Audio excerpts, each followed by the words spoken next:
কেমন আছেন সকলে? আশা করি সকলেই ভালো আছেন। নমস্কার, আমি খুশি। 221B বেকার স্ট্রিটের পেশাদার গোয়েন্দার গল্প শোনার জন্য অপেক্ষায় আছেন? হ্যাঁ, আমিও আছি। চলুন তবে দেখে নিই মহোদয় কোন কেস নিয়ে ব্যস্ত। স্বাগতম। সাহিত্যের তীক্ষ্ণ কলমে সুরচিত হওয়া রক্তস্নাত, ভয়ার্ত ও প্রভাতের মতো দীপ্তিময় আলোকোজ্জ্বল রচনা সমগ্র দিয়ে পরিবেশিত আমাদের এই বিচিত্র অনুষ্ঠান দ্য টেলস অফ মিউনিক্স, যেখানে মহাবিশ্বের সকল প্রশ্নের উত্তর মেলায় অন্ধকারে, অযাচিত বিস্ময়ের পথ খোঁজে আলোক গহ্বরে। আসুন শুনে নি স্যার আর্থার কোনান ডয়েলের গল্প অবলম্বনে আজকে আমাদের বিশেষ নিবেদন আ কেস অফ আইডেন্টিটি। শুনতে থাকুন আ কেস অফ আইডেন্টিটি।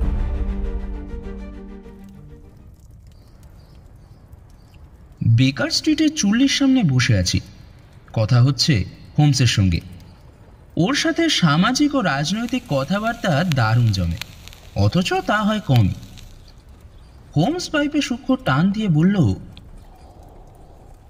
বুঝলে ভাইয়া, কল্পনার পক্ষে যতই ওকালতি করো না কেন, বাস্তবের সত্য ঘটনাকে টেক্কা দিতে পারবে না কখনো।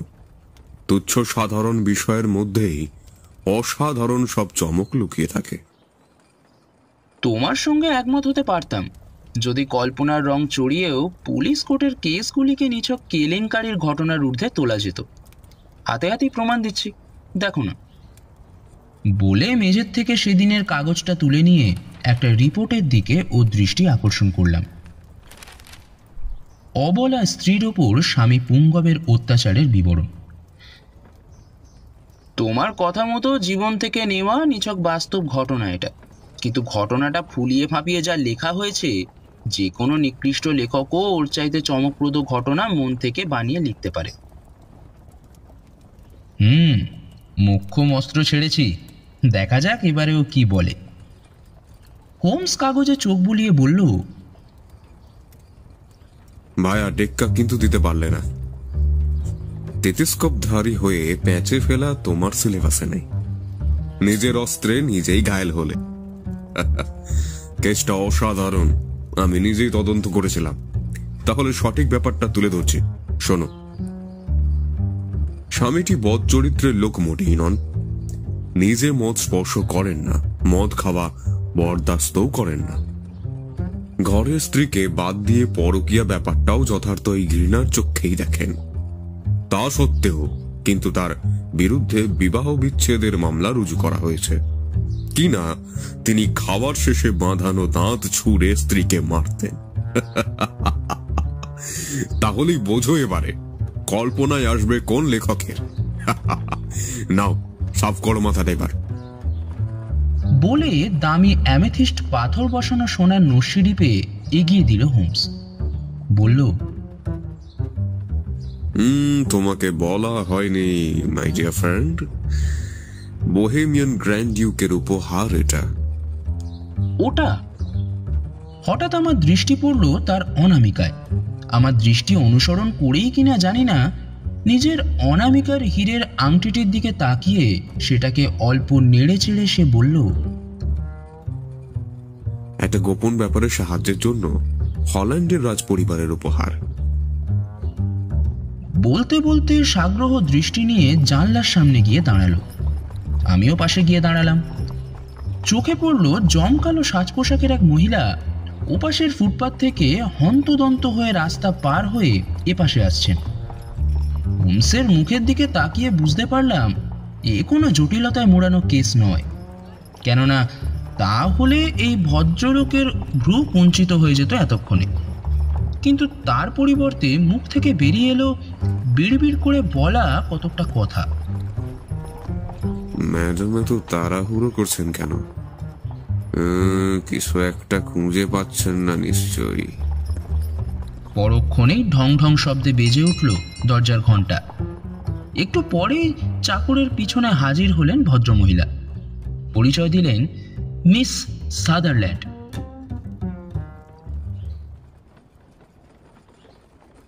প্রতি অভিবাদনের পর বসতে ইঙ্গিত করে আপাতমস্তক নিরীক্ষণ করল হোমস। বলল, ওরকম চোখের অবস্থায় টাইপের কাজ করেন কি করে? ভদ্রমহিলা কিছুটা তাজ্জব হয়ে জবাবটা আগে দিলেন। গোড়ায় অসুবিধা হতো, কিন্তু এখন অভ্যেস হয়ে গেছে। কোথায় কি টাইপ করতে হবে করে করে মুখস্থ হয়ে গেছে। পরক্ষণেই চমকে উঠে জিজ্ঞেস করলেন, কিন্তু আপনি জানলেন কি করে? ওটাই যে আমার কাজ। হেসে বলল হোমস। অন্যের চোখে যা ধরা পড়ে না আমি তা দেখতে পেয়ে যাই। এই যেমন আপনি হন্তদন্ত হয়ে ঊর্ধ্বশ্বাসে ছুটে এসেছেন। প্রেম টেম। ঠিকই বলেছেন। মিস্টার হসমার এঞ্জেল কোথায় আছে সেই সন্ধান আমাকে জানতেই হবে। আপনি আপনি প্লিজ আমাকে সাহায্য করুন। আমার বাবা মিস্টার উইন্ডি ব্যাংক ব্যাপারটাকে মোটেই আমল দিচ্ছেন না। আমি তো পুলিশে খবর দিতেও চেয়েছিলাম, কিন্তু উনি রাজি হলেন না। আপনার কাছেও আমাকে আসতে দিতে চাইছিলেন না। শেষে আমাকে কতকটা লুকিয়েই আসতে হয়েছে। আপনি আপনি প্লিজ আমাকে হসমানের সন্ধানটা বলে দিন। আমি সামান্য টাইপের কাজ করি, তাছাড়াও 100 পাউন্ড মতো হাতে পাই। সবটাই আমি আপনাকে দিয়ে দেবো, কিন্তু কিন্তু প্লিজ আপনি আমাকে একটু সাহায্য করুন প্লিজ। আপনাদের পদবি দেখছি আলাদা। Stepfather, am I right? হ্যাঁ, মানে বিধবা হওয়ার পরেই মা ওনাকে বিয়ে করেছিলেন। আমার চেয়ে মোটে 5 বছর 2 মাসের বড়, মায়ের চেয়ে 15 বছরের ছোট। আমার বাবার ব্যবসা ছিল টটেনহাম কোর্ট রোডে। মিস্টার উইন্ডি ব্যাংক মাকে দিয়ে সেই ব্যবসা বিক্রি করিয়ে দিয়েছেন। তিনি নিজে নানান জায়গায় ঘুরে ঘুরে মদ বেচেন। আমার কাকার মৃত্যুর পর তার সম্পত্তি থেকে আমরা ওই বছরে 100 পাউন্ড সুদ পাই। 3 মাস অন্তর সেই সুদের টাকাটা মিস্টার উইন্ডি ব্যাংক এনে মাকে দেন। এছাড়া আমি টাইপ করে যা পাই তাতে আমার নিজের খরচ চলে যায়। ভদ্রমহিলা এবার আমার দিকে আর চোখে দেখলেন। হ্যাঁ, ঠিকই, এই দৃষ্টিটা নতুন নয়। মোটের ওপর এইভাবে তাকানোটা নিছকে একটা আর্ট হয়ে গেছে যেন হোমসের ক্লায়েন্টদের কাছে। হোমস ছাড়া দ্বিতীয় ব্যক্তির কাছে কেন বলতে যাবেন নিজের কেসের কথা? তাই এমন দৃষ্টির সাক্ষী হতে হয় মাঝে মধ্যেই। পরিস্থিতি তরল করতে আগ বাড়িয়ে বলে উঠল হোমস। ও, এনার কথা বলা হয়নি। ইনি হলেন ডক্টর ওয়াটসন, আমার বন্ধু এবং সহকারী। আপনি কোনো সংকোচ করবেন না। একটা বিষয় পরিষ্কার করুন, হসমার এঞ্জেলের সঙ্গে আপনার সম্পর্কটা? আমার বন্ধু গ্যাস ফিটারের নাচের আসরে তার সঙ্গে আমার আলাপ হয়। আসলে আমার বাড়ির বাইরে বেরোনোটা আমার সৎ বাবা একদম পছন্দ করেন না। এই নাচের আসরে যাওয়া নিয়েও খুব রাগারাগি হয়, কিন্তু আমি জেদ ধরায় উনি রাগ করে ফ্রান্সে চলে যান। আমি ফোরম্যান মিস্টার হার্ডি আর মার সঙ্গে সেই নাচের আসরে যাই। সেখানেই আমার সাথে আলাপ হয় মিস্টার হসমার এঞ্জেলের। আচ্ছা, ফ্রান্স থেকে ফিরে সেও তাহলে খুবই চটাচটি করেছেন। সেই ভয় আমারও ছিল জানেন, কিন্তু উনি কিছুই বললেন না। আমি তো বেশ আশ্চর্য হয়ে গিয়েছিলাম ওনাকে এত সহজভাবে ব্যাপারটা মেনে নিতে দেখে। মিস্টার হসমার কখনো বাড়িতে এসেছিলেন? হ্যাঁ, এসেছিলেন একবার। আমিও 2 বার তাকে নিয়ে বেড়াতে বেরিয়েছিলাম। তবে মিস্টার উইন্ডি ব্যাংক ফ্রান্স থেকে ফিরে আসার পর আর উনি আমাদের বাড়ি আসেননি, কারণ মিস্টার উইন্ডি ব্যাংক তো ঠিক পছন্দ করতেন না, বুঝতেই পারছেন। চিঠিপত্র দিতেন? হ্যাঁ, বাড়িতে না এলেও চিঠিপত্রে তো যোগাযোগ রাখতেন। বলেছিলেন বাবা ফের ফ্রান্সে গেলে উনি আমাদের বাড়ি আসবেন। সাসপিশিয়াস। আচ্ছা, আপনাদের বিয়ের কথাবার্তা? প্রথমবার বেড়াতে যাওয়ার সময় হয়। কাজ করেন কোথায়? লিন্ডেন হল স্ট্রিটে একটা অফিসের ক্যাশিয়ার উনি।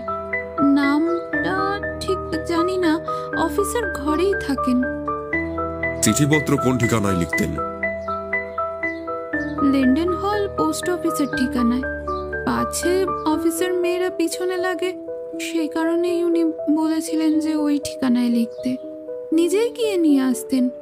আমি টাইপ করে চিঠি লিখতে চেয়েছিলাম, কিন্তু উনি রাজি হননি। বললেন ওটা কৃত্রিম। আমার হাতে লেখার মধ্যেই উনি আমাকে দেখতে পান। আপনি বলুন, ভালোবাসা কতটা গভীর হলে এমনটা বলা যায়? হোমস সাগ্রহে টেবিলে ঝুঁকে জিজ্ঞেস করলো, এরকম ছোটখাটো ব্যাপার আর কিছু মনে পড়ে? মানুষটা বড় অদ্ভুত জানেন। এত লাজুক প্রকৃতি যে রাত না হলে আমার সঙ্গে বেড়াতেই বেরোতেন না। কথাও বলেন খুব আস্তে আস্তে। একবার গ্ল্যান্ডের অসুখ হয়েছিল, তারপর থেকে ওনার জোরে কথা বলা বন্ধ। খুব ফিটফাট থাকেন, হইচই এড়িয়ে চলেন, নিরালায় থাকতেই ভালোবাসেন। চোখের অবস্থাও মনে হয় আমারই মতো, রঙিন চশমা পরে থাকেন। মিস্টার উইন্ডিব্যাংক ফ্রান্সে যাওয়ার পর কি হলো সে কথা এবারে বলুন। হ্যাঁ, তো হসপার আমাদের বাড়ি আসতে লাগলেন। আমার সৎ বাবা মানে মিস্টার উইন্ডিব্যাংক ফিরে আসবার আগেই এই সপ্তাহেই তিনি বিয়েটা সেরে ফেলতে চাইলেন। মা আমার চেয়েও ওকে বেশি ভালোবাসতেন, একেবারে নিজের ছেলের মতো। বিয়ের ব্যাপারে সৎ বাবার মতামত নেওয়ার কথা উঠলে মাই বললেন যে উনি বাবাকে বুঝিয়ে বলবেন। তবুও আমি ফ্রান্সের ঠিকানায় একটা চিঠি দিয়েছিলাম, কিন্তু সে চিঠি তার হাতে পড়েনি। চিঠি ওখানে পৌঁছাবার আগেই তিনি ইংল্যান্ডের উদ্দেশ্যে রওনা হয়ে যান। শুক্রবারই ছিল বিয়ের দিন। উনি আমাকে আর মাকে একটা গাড়িতে তুলে দিয়ে পিছন পিছন এলেন আর একটা গাড়িতে। সেন্ট জেভিয়ার গির্জার সামনে আমরা গাড়ি থেকে নামলাম। আমি সেদিন খুব খুশি ছিলাম জানেন, কিন্তু দেখি তার গাড়িতে তিনি নেই। গাড়োয়ানো হতভম্ব। সে নিজের চোখে তাকে ভেতরে ঢুকতে দেখেছে, কিন্তু এই ঘটনার পর থেকে আর তাকে দেখতে পাইনি। এ তো খুব অদ্ভুত ব্যবহার দেখছি। আপনার কি মনে হয় ব্যাপারটা? ওকে যতটুকু বুঝতে পেরেছি, আমার সম্পত্তির ওপর কোনো লোভ ওর ছিল না। বিয়ের লোভ দেখিয়ে গির্জা পর্যন্ত হয়রানি করাবার মতো মানুষ উনি নন। জানেন, আমার বিশ্বাস কিছু একটা বিপদ নিশ্চয়ই ঘটেছে। আগে উনি প্রায় বলতেন, কখন কি ঘটে বলা যায় না, আমি যেন তাকে না ভুলি। আমাকে আমাকে বাইবেল ছুঁয়ে শপথ করিয়েও নিয়েছিলেন। বিয়ের দিন সকালেও বলেছিলেন, হঠাৎ যদি আমাদের ছাড়াছাড়ি হয়ে যায় আমি যেন শপথ ভুলে না যাই। তার এসব কথার কোনো মানে খুঁজে পেতাম না আমি, কিন্তু এখন বুঝতে পারছি হঠাৎ কিছু ঘটে যেতে পারে এমন একটা আশঙ্কা তিনি করতেন। কিন্তু বিপদটা যে কি তা তো বুঝতে পারছি না। আচ্ছা আচ্ছা, এবার আমি কি করব বলুন তো? এই ব্যাপারে আপনার মায়ের মনোভাব কেমন? খুব রেগে গেছেন, বলছেন এ নিয়ে যেন আর কোনো কথা না বলি। সৎ বাবার মানে মিস্টার উইন্ডিব্যাংক? বাবার তো কোনো তাপুত্তাপি নেই, শুধু বললেন একদিন ঠিক খবর পাওয়া যাবে। কিন্তু আমি যে একদণ্ডের জন্য তার কথা বলতে পারছি না। বলতে বলতে ভদ্রমহিলা দু চোখ বেয়ে জল গড়িয়ে এলো। একটু নিস্তব্ধতা, সব চুপচাপ। তারপর হঠাৎ নিস্তব্ধতা ভেঙে হোমস বলল, মিস সাদারল্যান্ড। গম্ভীর মুখে উঠে দাঁড়ালো হোমস। আমি আমার সাধ্যমতো চেষ্টা করব, কথা দিচ্ছি। আপনি শান্ত হবার চেষ্টা করুন। আর একটা কথা, অসমার এঞ্জেলকে ভুলে যান। এ কথা কেন বলছেন? তার সঙ্গে কি আর আমার কখনো দেখা হবে না? একটু একটু ভালো করে খুঁজে দেখুন না, for the God sake, please mister Holmes, please. আমার তাই ধারণা ওনাকে খুঁজে লাভ নেই, খতিয়ে দেখবার কিছুই নেই। তবে তার সম্পর্কে পরে বিস্তারিত আপনাকে জানাতে পারবো আশা করছি। আপাতত চিঠিপত্র কিছু সঙ্গে থাকলে রেখে যান, আর তাকে দেখতে কেমন সেটাও জানিয়ে যান, চারিত্রিক বৈশিষ্ট্য এবং কণ্ঠস্বর ইত্যাদি। মিস সাদারল্যান্ড 4খানা চিঠি টেবিলের উপর রাখতে রাখতে বললেন, গত শনিবারের কাগজে ওর জন্য একটা বিজ্ঞাপন দিয়েছিলাম। আপনার ঠিকানাটাও দরকার। ছোট মতন ডায়েরিটা হাতে তুলে নিল Holmes. 31 Lions Place, Camberwell. Mister উইন্ডি ব্যাংকের কারোবারের ঠিকানা? ভেঞ্চার স্ট্রিটের Westhouse and Marbank company, কিন্তু কোনো ছবি তো। নো নিড, এতেই হবে, ধন্যবাদ। যথাসময়ে খবর পাবেন, তবে আবারও বলছি ব্যাপারটা ভুলে যাওয়ার চেষ্টা করুন। জল ছলছল চোখে করুণভাবে তাকিয়ে রইল কিছুক্ষণ ভদ্রমহিলা, যেন কিছু বলতে চাইলেন কিন্তু বলতে পারলেন না। বিদায় নিলেন মিস সাদারল্যান্ড।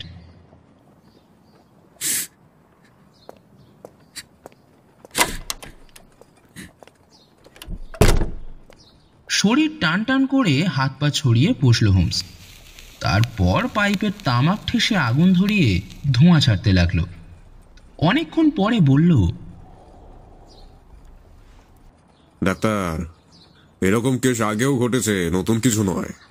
তবে মেয়েটি খুবই সরল বিশ্বাসী, তাই উদ্ভ্রান্ত হয়ে পড়েছে।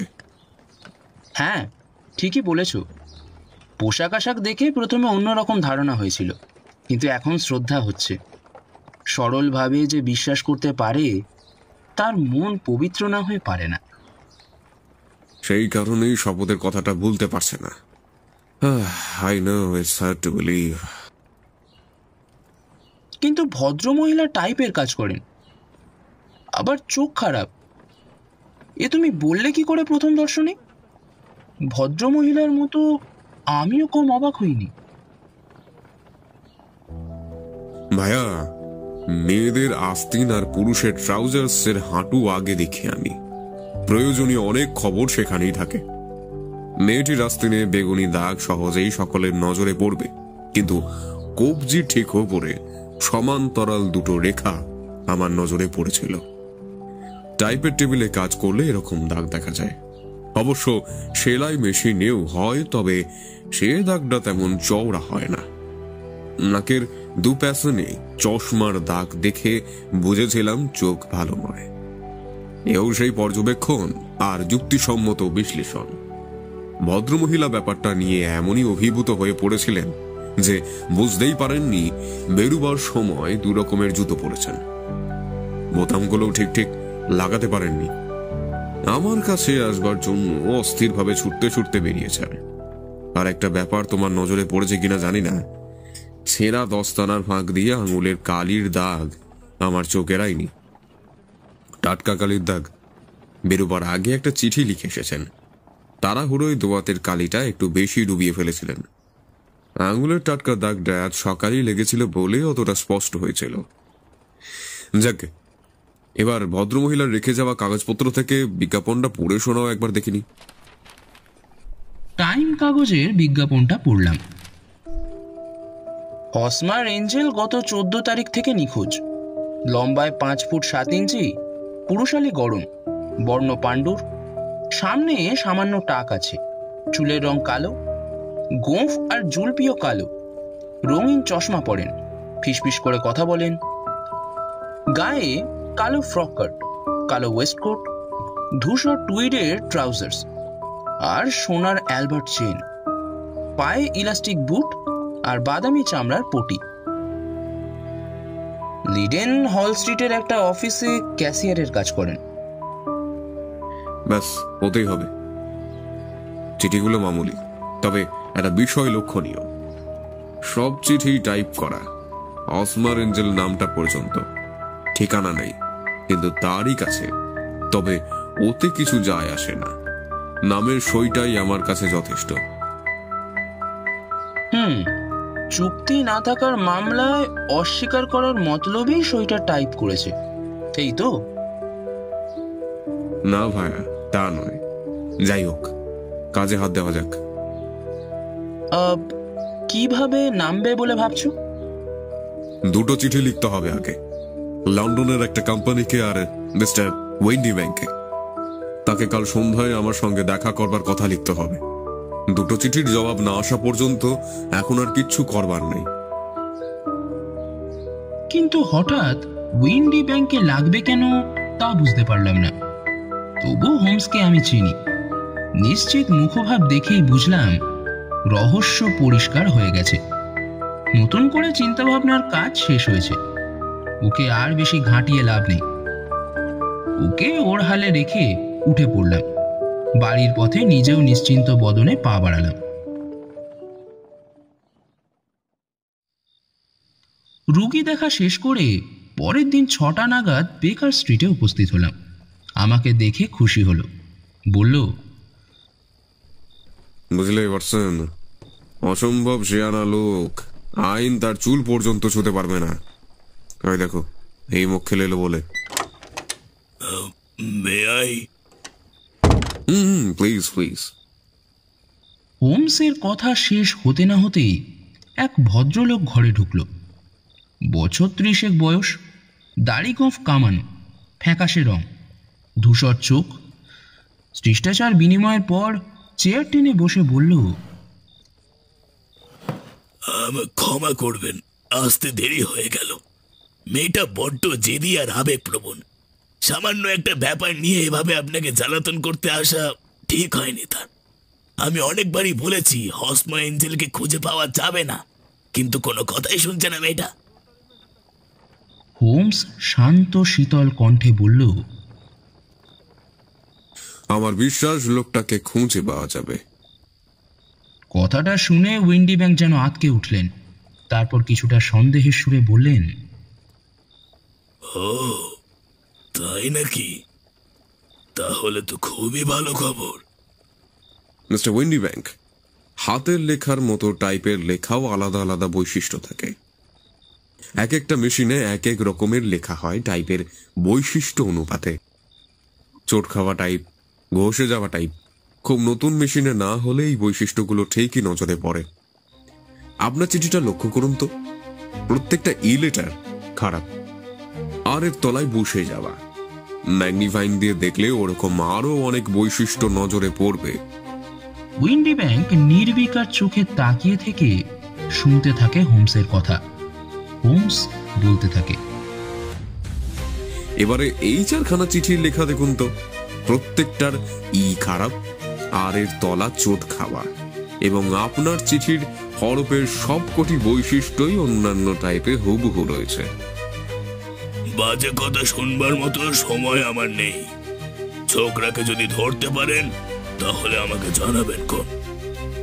বলতে বলতে তড়াক করে লাফিয়ে উঠে দরজার দিকে পা বাড়ায় উইন্ডি ব্যাংক। হোমস লম্বা পা ফেলে এগিয়ে গিয়ে দরজায় চাবি লাগিয়ে বলল, সংযত হয়ে বসুন মিস্টার ওয়েন্ডি ব্যাংক। লাফালাফি করে সুবিধা হবে না। আপনি যা অপরাধ করেছেন তার মূল্য আপনি কিছুতেই শোধ করতে পারবেন না। রক্তশূন্য ফ্যাকাশে মুখে বসে পড়ল উইন্ডি ব্যাংক। বলল, কিন্তু এ কেসে মামলা হয় না, কিছুই করতে পারবেন না। জানি, বয়সে বড় মহিলাকে যে লোক টাকার লোভে বিয়ে করে আর সৎ মেয়ের টাকা সংসারে খরচ করে, তার কোনো নিষ্ঠুর আচরণ করতেই বুক কাঁপে না। বছরে কর করে 100 পাউন্ড সুদের টাকা হাতে পায় মেয়েটা। তার বিয়ে হয়ে গেলে সেই টাকাটা হাতছাড়া হওয়ার ভয়। সে কারণে বাড়ি থেকে বেরোতে দেওয়া হতো না তাকে, কারো সঙ্গে মিশতে পর্যন্ত দেওয়া হতো না। কিন্তু মেয়েটি জেদি, একদিন নাচের আসরে যাবে বলে জেদ ধরে বসল। মেয়েটির মা আর সৎ বাবা তখন এক অদ্ভুত ফন্দি আঁটল। সৎ বাবা ছদ্মবেশ ধরল, রঙিন চশমা পরে চোখ ঢাকলো, নকল গোঁফ দাড়ি আর জুলপি লাগিয়ে মুখের চেহারা গোপন করলো। গলা শুনে যাতে চিনতে না পারে সেজন্য অসুখের অছিলায় ফিসফিস করে সে কথা বলতে লাগলো। একই কারণে মেয়েটির সঙ্গেও দেখা করতো রাত্রে। চোখ খারাপ থাকায় সরল বিশ্বাসী মেয়েটি এই হসমার এঞ্জেলকে ধরতে পারল না। মেয়েটির অন্যের সঙ্গে বিয়ের পথ বন্ধ করা হলো এবং কৌশলে তাকে দিয়ে বিয়ে চুক্তিও করিয়ে নেওয়া হলো। মেয়েটির পবিত্র সরল মনে একেবারের জন্য সন্দেহ জাগেনি কি নিষ্ঠুর খেলা শুরু হয়েছে তাকে নিয়ে। প্রেমের খেলায় নেমে মেয়েটিকে দিয়ে বাইবেল ছুঁয়ে শপথ করিয়ে নেওয়া হলো, অন্য কাউকে যেন সে মনে ঠাঁই না দেয়। মেয়েটির আবেগপ্রবণ মন এভাবে দীর্ঘদিন মোহমান রাখার উদ্দেশ্যে বিয়ের দিন সকালে এমন আভাসও দেওয়া হলো হঠাৎ কিছু একটা ঘটে যেতে পারে। বিয়ের খেলায় বিবেকহীন লোকটাকে ছট করে নামতে হতো না যদি না ফ্রান্সে যাতায়াতে অসুবিধা হতো। হসমার এঞ্জেল গাড়ির এ দরজা দিয়ে ঢুকে ও দরজা দিয়ে গোপনে নেমে গেল। গির্জায় পৌঁছে দেখা গেল গাড়ি ফাঁকা। বলুন, ঠিক ঠিক বলতে পারছি তো? ঠিক কি বেঠিক সব আপনি স্থির করুন, কিন্তু আমি কোথাও আইন ভঙ্গ করিনি। আর আপনি আমাকে আটকে রেখেছেন বেআইনি ভাবে, এই বুদ্ধিটুকু কি আপনার নেই? হ্যাঁ, দরজার চাবি খুলে দিতে দিতে হোমস বলল, কথাটা ঠিকই বলেছেন, আপনাকে আইন শাস্তি দিতে পারে না, কিন্তু মেয়েটার যে কোনো বন্ধুতা পারে। ওই যে ঘোড়ার চাবুকটা দেখছেন, ওটা দিয়ে পা থেকে মাথা পর্যন্ত চাপকানো উচিত আপনাকে। উইন্ডিব্যাংক তাচ্ছিল্যের ভঙ্গিতে উঠে দাঁড়াতেই হোমস দেওয়ালে ঝোলানো চাবুকটার দিকে হাত বাড়ালো। মুহূর্তের মধ্যে ঘর থেকে 3 লাফে করিডোরে লাফিয়ে পড়ল উইন্ডিব্যাংক। সিঁড়িতে পায়ের শব্দ মিলিয়ে যেতেই জানলায় ঝুঁকে পড়ে দেখতে পেলাম মিস্টার উইন্ডিব্যাংক একবারও না তাকিয়ে চোরের মতন দৌড়াচ্ছে রাস্তা দিয়ে। হোমস চেয়ারে বসে পড়ে দম ফাটা হাসি হাসতে লাগলো, হো হো করে। হাসতে হাসতে বলল,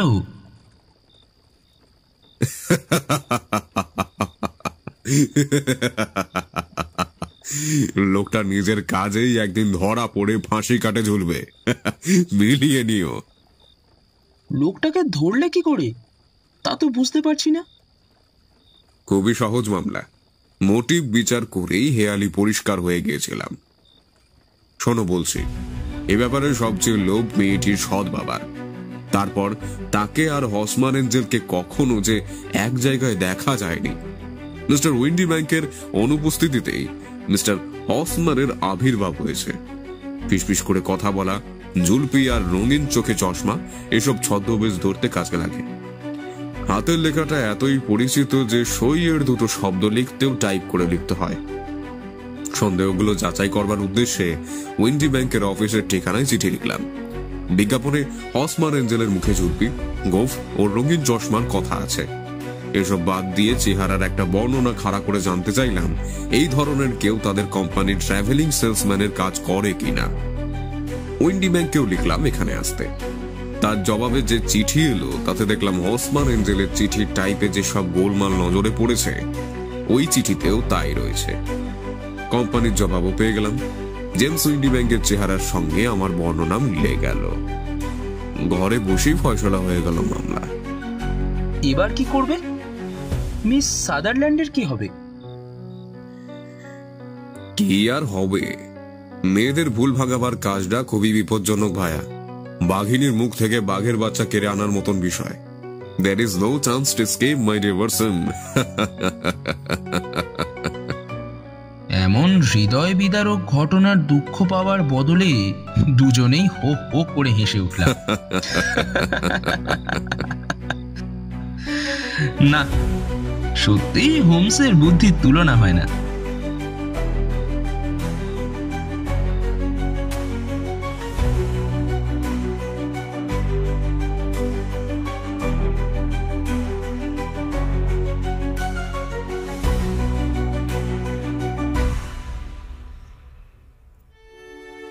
শেষ হলো আজকে আমাদের বিশেষ নিবেদন স্যার আর্থার কোনান ডয়েলের বিখ্যাত গোয়েন্দার আরও একটি টান টান গল্প, আ কেস অফ আইডেন্টিটি। গল্পের সূত্রধরের ভূমিকায় আমি খুশি, গল্প পাঠে ও ওয়াটসনের চরিত্রে প্রদ্যুৎ, মিস সাদারল্যান্ডের ভূমিকায় দীপস্মিতা, মিস্টার উইন্ডিব্যাংক সৌমিক, শার্লক হোমসের চরিত্রে রূপঙ্কর। শব্দ সংযোজন সায়ন্তন দাস, শব্দগ্রহণ পরিচালনা আবহ সৃষ্টি, স্পেশাল এফেক্ট ও পোস্টার ডিজাইনিংয়ে রূপঙ্কর। প্রত্যেক গল্পের শেষে আমরা একটি করে বোনাস ফ্যাক্ট বলে থাকি। আজকের fact, sir Arthur Conan Doyle Sherlock হোমসের চরিত্রটাকে মেরে ফেলেছিলেন এবং নিজেও গোয়েন্দাগিরিতে নেমেছিলেন। ঠিকই শুনেছেন, ডয়েল হোমসের চরিত্রটাকে গল্পের মধ্যে একসময় মেরে ফেলেছিলেন, কারণ তিনি এটা ভেবেছিলেন যে এই চরিত্রটি তার লেখার ক্ষমতায় ব্যাঘাত ঘটাচ্ছে।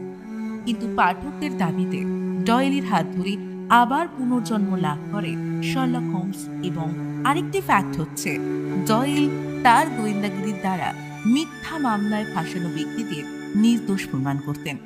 কি দারুণ, তাই না? বলুন, জানতেন এই দুটি ফ্যাক্ট? জানলে অবশ্যই কমেন্টে জানাতে ভুলবেন না। আজকের অনুষ্ঠান এই পর্যন্তই সমাপ্ত হলো। আশা করি সকলের গল্পটি ভালো লেগেছে। যদি ভালো লেগে থাকে তাহলে একটি লাইক আমাদের প্রাপ্য। আমাদের কমেন্টে জানাতে ভুলবেন না গল্পটি কেমন লাগলো, অথবা কমেন্টে আমাদের কোনো ভৌতিক, রহস্য, রোমাঞ্চ, সায়েন্স ফিকশন ও যাবতীয় নানা রকমের গল্প সাজেস্ট করতে পারেন। মনোনীত হওয়া গল্পটি আমরা শ্রোতার নাম মেনশন করে পরবর্তী সময়ে আপনাদের সামনে পরিবেশন করব। অথবা নিজস্ব কোনো গল্প ইমেল করে দিতে পারেন এই ঠিকানায় thetalesophphoenix@gmail.com thetalesophphoenix@gmail.com।